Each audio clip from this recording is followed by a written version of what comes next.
नमस्कार। आज कहानी गोल्ड में सुनिए आशा पांडे जी की लिखी कहानी जेब को सोखती दोपहर। आज सुबह से ही मन थोड़ा खिन्न है। यूं खुश होने का समय है, पर न जाने क्यों मेरे साथ ऐसा ही होता है। चिंताएं इस कदर लदी रहती हैं दिमाग पर कि कोई क्षण खुशी लेकर आता भी है तो उन्हें वे ठेल धकेल कर पीछे कर देती हैं। कितना सोचने के बाद कल उस कलकत्ता की साड़ी वाले को रोक पाई थी और पूरे 2 घंटे तक साड़ियों को उलटने पलटने के बाद 1200 रुपये खर्च करके 2 साड़ियाँ खरीद भी डाली थी। साड़ियाँ खरीदने के बाद तो ऐसा लगा था जैसे मुद्दत बाद इस घर में पायल झनकी हो।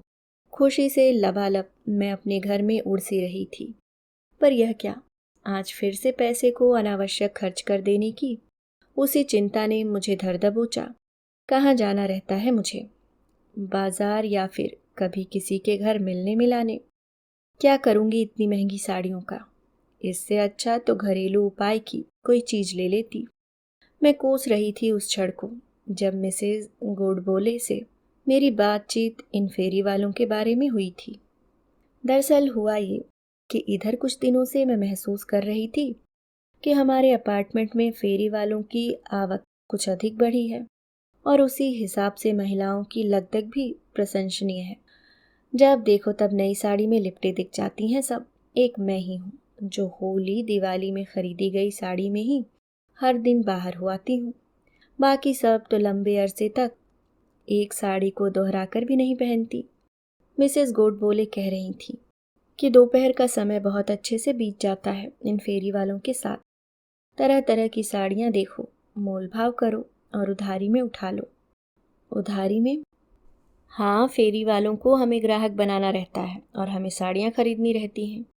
दोनों को एक दूसरे की ज़रूरत। सिर्फ साड़ी वाले ही नहीं, सभी से खरीदा जा सकता है उधार। वह जो स्टील के बर्तन लेकर आता है, उससे तो मैं न जाने कितने बर्तन खरीद चुकी हूँ। धीरे धीरे देती रहती हूँ पैसे।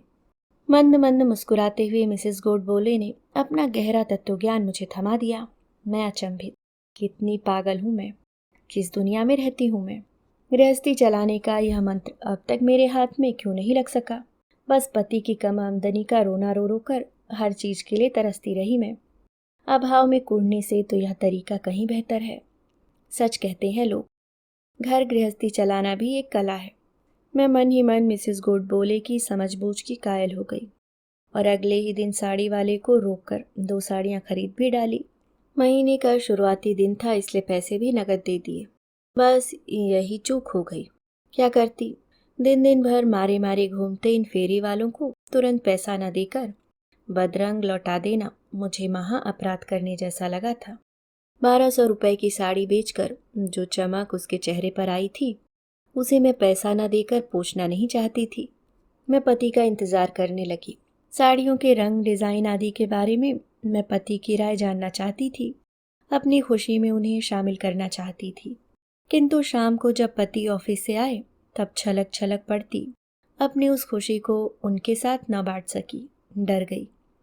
अपनी इच्छाओं का गला घोट घोट कर मैं पति की नज़रों में सादा जीवन उच्च विचार वाली श्रेष्ठ छवि बना चुकी थी।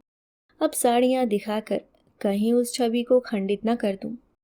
पति कहीं मुझे साड़ी, बिंदी, चूड़ी तक सीमित रहने वाली निहायत सामान्य महिलाओं की श्रेणी में लाकर न खड़ा कर दें। इसलिए चुप रह गई। मन ही मन बड़ी कोफ्त हुई। चुरा चुरा कर ली गई खुशी किस काम की। मैंने तय कर लिया कि अब कभी किसी फेरी वाले से कुछ नहीं लूंगी। अगर लूंगी भी तो घरेलू उपयोग की चीजें लूंगी, साड़ी नहीं। ट्रिन टन। लो, आज फिर बज गई घंटी। दोपहर के 12 बज रहे हैं, कहीं कोई फेरी वाला ही ना हो। मैं आशंकित हूँ। अब शाम 4 बजे तक चलता रहेगा इनके आने का सिलसिला। कभी हमारे घर की सेहत के प्रति सजग एक्वागार्ड की वकालत करता कोई, तो कभी घर को कीटाणु रहित करता वैक्यूम क्लीनर लिए हमारे दरवाजे पर खड़ा कोई, तो कभी साड़ी एवं बेडशीट आदि लेकर हमें और हमारे घर को सजाता कोई। किस किस से बचूं। बाजारवाद के इस युग में व्यापारियों में बढ़ी इस प्रतिस्पर्धा का प्रभाव घर में संतुष्ट बैठी हम महिलाओं पर भी पड़ रहा है। सामान अच्छा एवं उपयोगी है तो उसे न खरीद सकने की अपनी क्षमता पर भी कोफ्त होती है और अपने पास कम पैसा होने का एहसास अधिक गहरा जाता है, जिससे स्वयं को ही अपना व्यक्तित्व बौना जान पड़ता है। मैंने उठकर दरवाज़ा खोल दिया।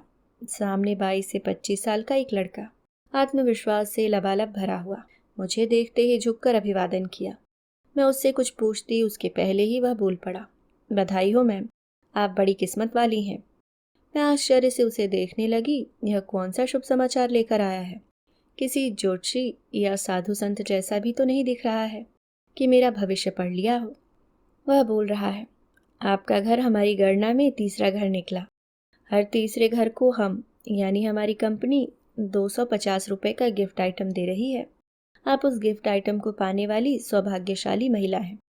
मुझे लगा अब वह तुरंत गिफ्ट आइटम निकालकर मुझे पकड़ा देगा।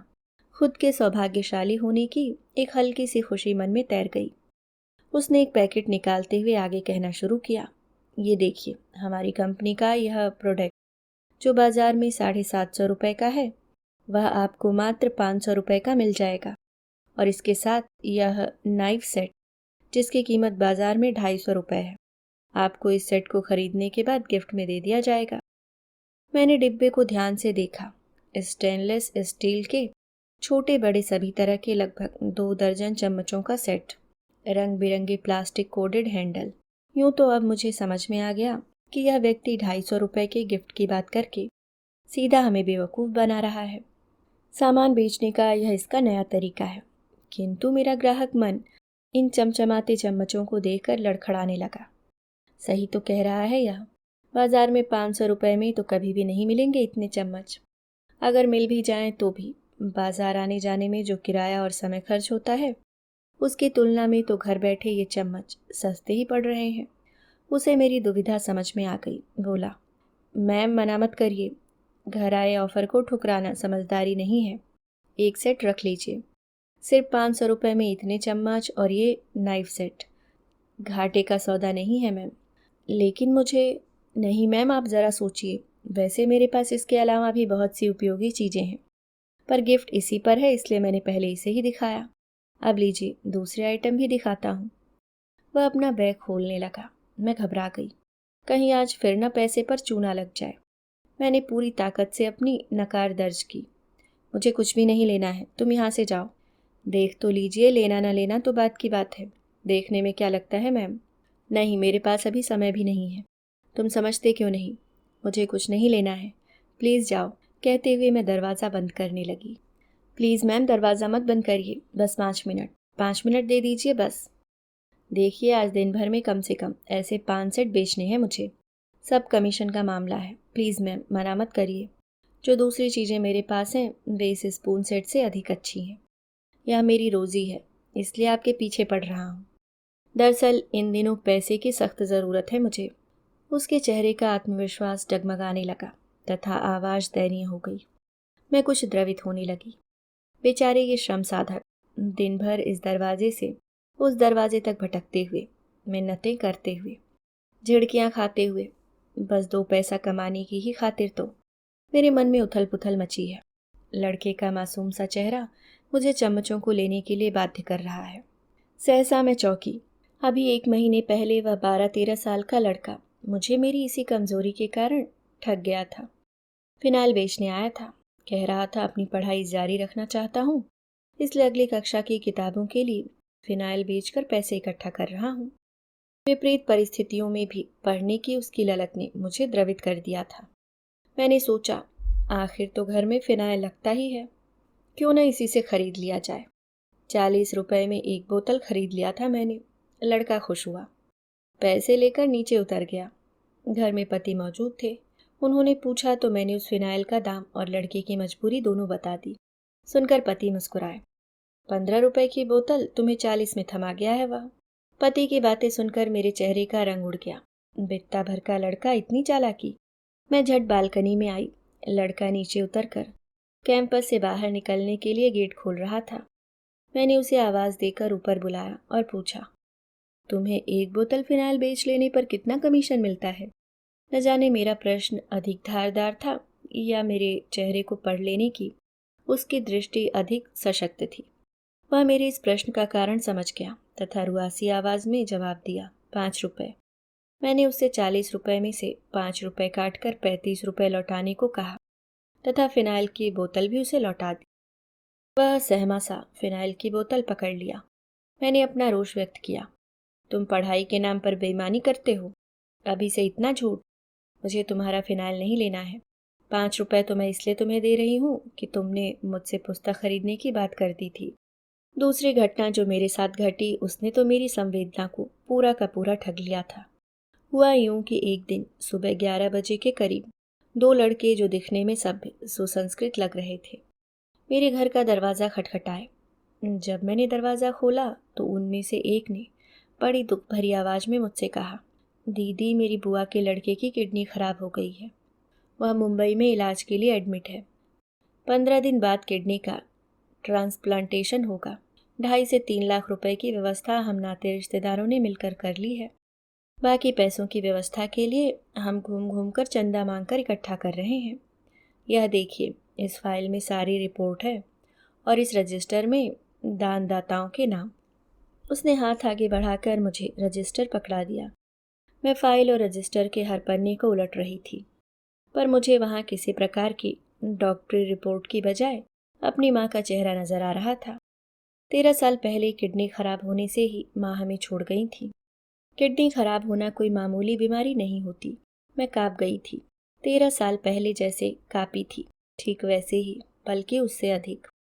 मैंने रजिस्टर और फाइल उन लड़कों को लौटा दिया तथा अपनी ओर से मरीज के इलाज में मदद के लिए 251 रुपये की छोटी सी धनराशि उन्हें थमा दी।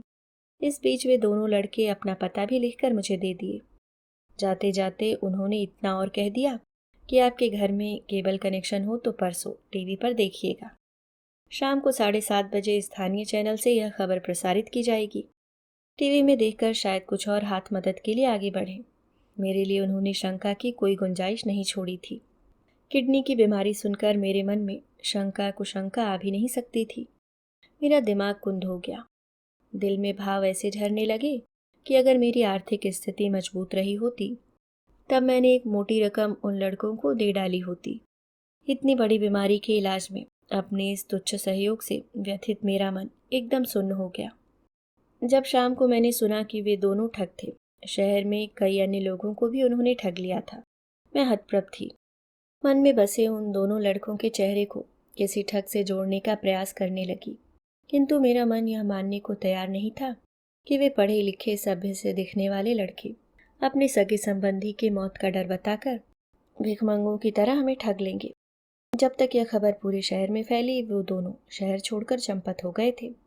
बस तब से खटका सा बैठ गया है मन में। चंदा आदि मांगने वाले तो दूर, घर घर घूमकर प्रोडक्ट बेचने वालों के लिए भी मैं दरवाज़ा नहीं खोलती थी। पर ये चमचमाते चम्मच, अभी 4 दिन पहले की ही तो बात है। मैं पति के साथ उनके एक मित्र के घर रात्रि भोजन पर गई थी। चम्मचों का ऐसा ही सेट उनके डाइनिंग टेबल पर सजा था, खाने के एवं परोसने के, सभी एक से बढ़कर एक, मुझे लुभाते हुए, मुझे कुढ़ाते हुए। अपनी तमाम नकार के बाद भी दरवाजे पर खुदा कर खड़े उन चमचमाते चम्मचों के प्रति मेरा आकर्षण बढ़ता गया। सेल्समैन का आग्रह जारी है। मैं चम्मचों को उठाकर बार बार उन्हें देखती हूँ और ख़रीद लेती हूँ। नाइफ सेट मुझे गिफ्ट में मिल जाता है। अब वह लड़का मुझे दूसरी बहुउपयोगी चीज़ें दिखा रहा है। डबल प्लेट का जालीदार तवा जिस पर पापड़ आसानी से सेका जा सकता है, और गैस चूल्हे पर दूध गर्म करते समय पहले यदि यह तवा रख दिया जाए, फिर उसके ऊपर दूध का भगोना रखा जाए, तब दूध उफन कर चूल्हे पर नहीं फैलता। कीमत मात्र 50 रुपये। मैं एक एक सामान देखती जा रही हूँ और महसूस कर रही हूँ कि मुझ में संग्रह की प्रवृत्ति जन्म ले रही है, या शायद पहले से ही थी, जिसे आर्थिक दबाव ने अब तक दबाया था। नित नवीन साड़ियों को खरीदने के प्रति विरक्ति या आधुनिक सुविधा देने वाले इन सामानों को दरवाज़ा बंद कर करके पीछे धकेलते हुए मैं इनको बटोरने की ख्वाहिश शायद बड़ी शिद्दत से रखती थी। तभी तो आज मैं इन सामानों को देख मुग्ध हो रही हूँ। इस तवे को ले लूँ तो मेरी मुश्किल आसान हो जाएगी। आए दिन मुझे चूल्हे पर दूध फैलने की समस्या का सामना करना पड़ता है। तनी किसी दूसरे काम में लगो कि दूध चूल्हे पर फैला ही मिलता है। नुकसान तो होता ही है, साफ सफाई का झंझट अलग से बढ़ जाता है। मैं तवा भी खरीद लेती हूँ। लड़का कह रहा है, मैम, इस तवे को खरीद कर आपने बड़ी समझदारी दिखाई है। इसमें आपने पैसा खर्च नहीं किया है बल्कि पैसा बचाया है। बैंगन तो इस पर ऐसा भुनता है कि बस भरता खाने का मजा ही आ जाए। अब मैं आपकी पसंद समझ गया हूँ। देखिए, अब एक बहुत उपयोगी चीज़ आपको दिखा रहा हूँ। नहीं नहीं, मुझे अब कुछ नहीं लेना है, बस इतना बहुत हो गया है। मैं उसे रोकने का प्रयास करती हूँ। कोई बात नहीं, मत लीजिएगा। अब पूरा सामान खोल ही दिया हूँ तो देख तो लीजिए। नहीं, मुझे अब। मैं अपना वाक्य पूरा कर पाती उससे पहले ही वह बैग में से एक पैकेट निकालकर उसे खोलने लगा। देखिए मैम, यह इमरजेंसी लाइट है। आप इससे रेडियो भी सुन सकती हैं तथा टॉर्च की तरह भी इस्तेमाल कर सकती हैं। इसमें एक छोटा सा पंखा भी है और विशेष बात यह है कि आकार में छोटा है, इसलिए कहीं भी रखा जा सकता है। मैं इमरजेंसी लाइट को हाथ में ले लेती हूँ। आजकल रोज ही लोड शेडिंग होती है। हर काम तो हो जाता है किंतु बेटे की पढ़ाई में खासा व्यवधान पड़ता है। इन्वर्टर खरीदने में तो 17 से 20 हज़ार का खर्च है। अपनी सोच से पूरी तरह बाहर, किंतु यह मेरी पहुंच में है तथा बेटे के लिए बहुत ज़रूरी भी है। मैंने बड़े बेमन से इमरजेंसी लाइट को हाथ में पकड़ा था, किंतु अब वापस सेल्समैन को देने का मन नहीं हो रहा था। इमरजेंसी लाइट ने मेरे अंधेरे दिमाग में प्रकाश फैला दिया था, जिसमें उसकी उपयोगिता दिख रही थी, अपना पर्स नहीं। सेल्समैन का बोलना जारी है। सोचिए मत मैम, ले लीजिए। बाजार में इसकी कीमत लगभग 500 रुपये अधिक है। यह महंगा आइटम है, इसलिए सबको नहीं दिखाता हूँ। महिलाएं साड़ी खरीदना अधिक पसंद करती हैं। इन चीज़ों को तो फालतू समझती हैं। आप समझदार हैं, आपको इसकी उपयोगिता का ज्ञान है, इसलिए आपसे कह रहा हूँ, ले लीजिए। मैं उसकी बातों से सम्मोहित हो रही हूँ। ऐसी उपयोगी चीज़ें तो मेरे घर में हैं ही नहीं। ले लेना चाहिए।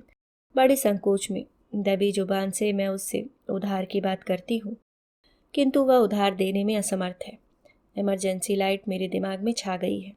मैं नगद पैसा देकर उसे खरीद लेती हूँ। आश्वस्त हूँ, अब घर में कभी अंधेरा नहीं रहेगा। कई अन्य बहुउपयोगी चीज़ें सेल्समैन के पास है, किंतु अब मैंने पूरी ताकत से अपना हाथ खड़ा कर लिया। वह भी अब संतुष्ट हो चुका है। एक ही दरवाजे पर कई सामान बेच लेने की खुशी से सराबोर वह अपना बैग कंधे पर लटका अगले दरवाजे की ओर बढ़ जाता है। अब मैं उन निहायत उपयोगी सामानों को सावधानी से समेट कर रख देने का सोच ही रही थी कि मेरा बेटा घर में प्रवेश किया। मैंने उत्साहित होकर उसे उस इमरजेंसी लाइट के बारे में बताया। वह बड़ी लापरवाही से एक सरसरी निगाह उस पर डाल बैठ गया। इमरजेंसी लाइट खरीदकर मैं जिस खुशी एवं उत्साह में सराबोर थी, वह बेटे की बेरुखी से कुछ कम हो गई। मैं उससे कुछ कहती उसके पहले ही वह बोल पड़ा। मम्मी, मुझे एस.सी. वर्मा तथा ओ.पी. टंडन खरीदना है। कल मुझे 950 रुपये दे दीजिएगा। 950? हाँ, ओ.पी. टंडन 518 की है तथा ए.सी. वर्मा 400 रुपये की है। मुझे पेन रिफिल आदि भी खरीदना है। यह किसी पुस्तक का नाम है? इंसान के नाम जैसा लग रहा है। पुस्तक का नहीं, लेखक का नाम है। ओ.पी. टंडन केमिस्ट्री के हैं तथा ए.सी. वर्मा फिजिक्स के। वह मेरी अज्ञानता पर झुंझलाता है। मैं भी कुटती हूँ। तो ऐसे लिया जाता है लेखकों का नाम? अरे, कहना चाहिए कि मुझे ओ.पी. टंडन द्वारा लिखी केमिस्ट्री की तथा ए.सी. वर्मा द्वारा लिखी फिजिक्स की बुक खरीदनी है। पैसे का दबाव झुंझलाहट बनकर बेटे पर उतर रहा है। बेटा मेरी नसीहत को नज़रअंदाज कर दूसरे कमरे में चला जाता है। मैं बड़बड़ाती हूँ। आजकल के लड़के लेखकों का सम्मान करना भी नहीं जानते। उन्हें वस्तु समझ बैठे हैं। मेरे भीतर झरता अखंड आनंद का स्रोत अब थम सा गया है। 950 रुपये। पढ़ाई का मामला है, देना ही पड़ेगा। सोफे पर पड़ी इमरजेंसी लाइट और चमचमाते चम्मच मुझे चिढ़ा रहे हैं। यूं सामानों की चमक अभी तनिक भी धूमिल नहीं हुई है, किंतु मेरे मन की खुशी अब धुल चुकी है। 2 दिन से घर बैठे वस्तुओं को खरीद खरीद कर जो संतुष्टि मैंने पाई थी, वह मेरे लिए सर्वथा नई थी। अर्थशास्त्र में पढ़े गए तुष्टि गुण के सिद्धांत को पहली बार महसूस किया था मैंने। ऐसा लगा था मानो ये सामान खरीदते ही मेरे भीतर का खालीपन भर जाएगा और मैं एकदम छलांग लगाकर अमीरों की श्रेणी में खड़ी हो जाऊंगी। लेकिन पर्स का छोटा साइज सब कुछ नहीं खरीद सकता। खरीद भी ले तो बिना मन को संतुष्टि दिए ही तुष्टि गुण का ग्राफ नीचे खिसकने लगता है। कुछ क्षण सरका, फिर सुनाई दी बेटे की चिड़चिड़ाती आवाज। अभी तक आपने कुछ बनाया भी नहीं है, मुझे कितनी भूख लगी है। मैं कुड़ते हुए बेमन से कमरे में फैले सामान को समेटती हूँ। पर्स खोलकर पैसे गिनती हूँ और हिसाब लगाती हूँ कि महीना बीतने में अभी कितने दिन शेष हैं। अभी आप सुन रहे थे आशा पांडे जी की लिखी कहानी जेब को सोखती दोपहर।